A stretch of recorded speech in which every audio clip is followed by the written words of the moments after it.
hablaré sobre el drenaje, el cual es el sistema de tuberías con conexiones que permite el desalojo de líquidos generales pluviales de una población. Existen distintos tipos de drenaje. El sanitario, que es el que transporta los desechos líquidos de casas, comercios y fábricas no contaminantes. Y también el drenaje pluvial. Se le conoce con este nombre al sistema de drenaje que conduce el agua de lluvia a lugares donde se organiza su aprovechamiento. Fuentes de calor en hogares, industria y empresas. Los tipos de fuente de calor. La electricidad.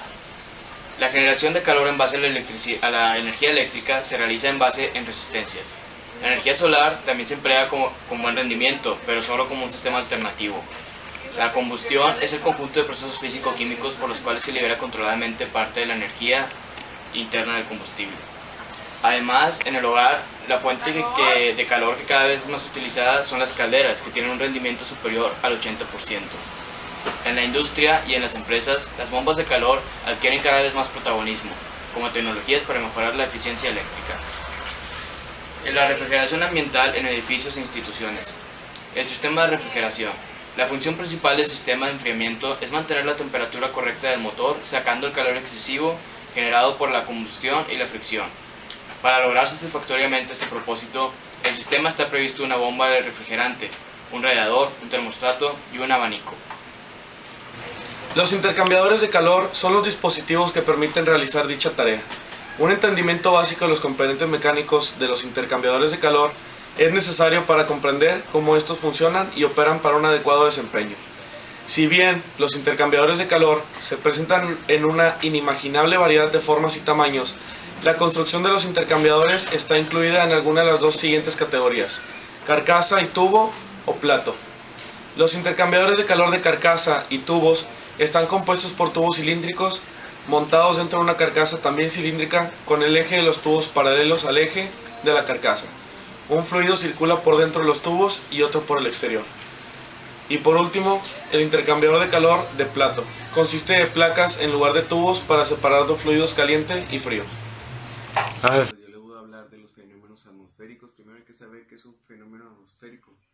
Los fenómenos atmosféricos son los que ocurren en la atmósfera, obviamente, pero específicamente pueden ser vientos, nubes, precipitaciones, o también hay otros tipos de fenómenos que se llaman fenómenos eléctricos, que ya vienen siendo las auroras polares, las tormentas eléctricas. Bueno, yo les voy a hablar de los fenómenos atmosféricos tal como la lluvia. La lluvia son las gotas de la lluvia que se forman cuando las diminutas gotas de agua chocan entre ellas, y así es como empiezan a caer. Otro fenómeno atmosférico también puede ser la tormenta. La tormenta o tempestad, que también se llama así, es un fenómeno atmosférico caracterizado por la localización próxima de dos o más masas de aire de diferentes temperaturas.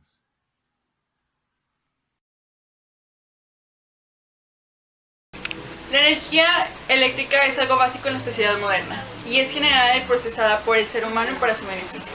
En México, la Comisión Federal de Electricidad es la encargada de la generación, distribución y la comercialización de la misma. Está enfocada a hacerlo siempre y cuando cuide la sustentabilidad de lo que existen diversas fuentes de energía eléctrica. Es una amplia gama de la que podemos hablar. Muchas de ellas son de uso renovable y no renovable, pero todo esto se realiza una vez que están preparadas para su consumo. En las fuentes de energía de origen natural se encuentra la hidroeléctrica, geotérmica, eólica. En el caso de las energías no renovables se encuentra la térmica y la nuclear. Podemos encontrar como energía alternativa la luz solar. El subtema que me tocó abordar a mí es la generación de campos magnéticos dentro de los tendidos eléctricos. Los tendidos eléctricos se utilizan para transportar energía eléctrica de un lugar a otro. Los podemos ver en las carreteras. Existen campos eléctricos y magnéticos. Los eléctricos son los que se producen en una carga, ya sea positiva o negativa, simplemente sin estar en movimiento. Y en cambio los magnéticos es cuando dicha carga, ya sea positiva o negativa, se encuentra en movimiento.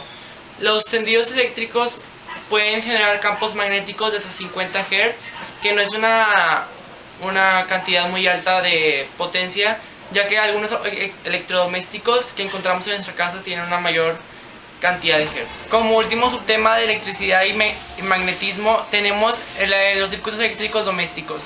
Existen los simples y los compuestos. Dentro de los simples podemos encontrar interruptores e enchufes. Dentro de los compuestos está el cableado, que está interno y no lo veremos a simple vista. Bueno, pues las fuentes de sonido se puede denominar como la manipulación del sonido, el cual su propósito es para que el oyente tenga una sensación que se está moviendo en el mundo real o en el mundo virtual. Algunas fuentes de sonido pueden ser en la casa, como una televisión, una radio, o el coche también puede ser una fuente de sonido ya que produce algún sonido. Una fuente también que conocemos todos puede ser la de alguna patrulla o alguna ambulancia, la cual genera esto para que tenga la sensación de que está moviéndose y pues que se puedan mover para que puedan pasar así a su camino. Otro de los subtemas de ondas, sonidos y óptica es la transmisión del sonido.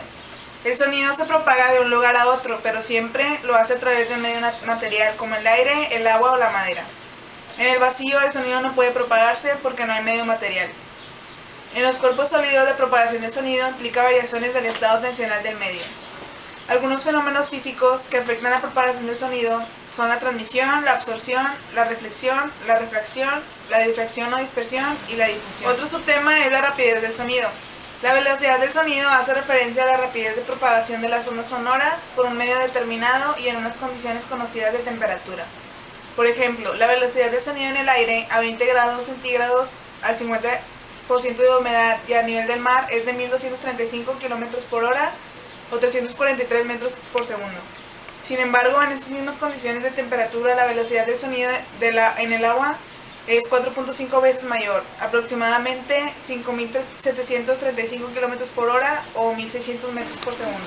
A continuación les hablaré acerca de la medida de intensidad del sonido. La intensidad del sonido se define como la potencia acústica por unidad de área. El contexto habitual es la medición de intensidad del sonido en el aire en el lugar del oyente. El enfoque más común para la medición de la intensidad del sonido es el uso de la escala de los decibelios o decibelios. Por último, les hablaré el tema de los instrumentos ópticos. Los instrumentos ópticos procesan las ondas de luz con el fin de mejorar una imagen para visualizarla y así determinar propiedades y características de un objeto o una imagen. Por lo tanto, estos son de gran ayuda, ya que, por ejemplo, un telescopio nos ayuda a acercar el universo. A continuación les hablaré acerca de algunos objetos ópticos que son de gran ayuda para la vida, como lo son el telescopio. Es un instrumento que permite observar los objetos distantes amplificando la imagen a través de espejos cóncavos. Produce una imagen nítida y aumentada a un objeto distante.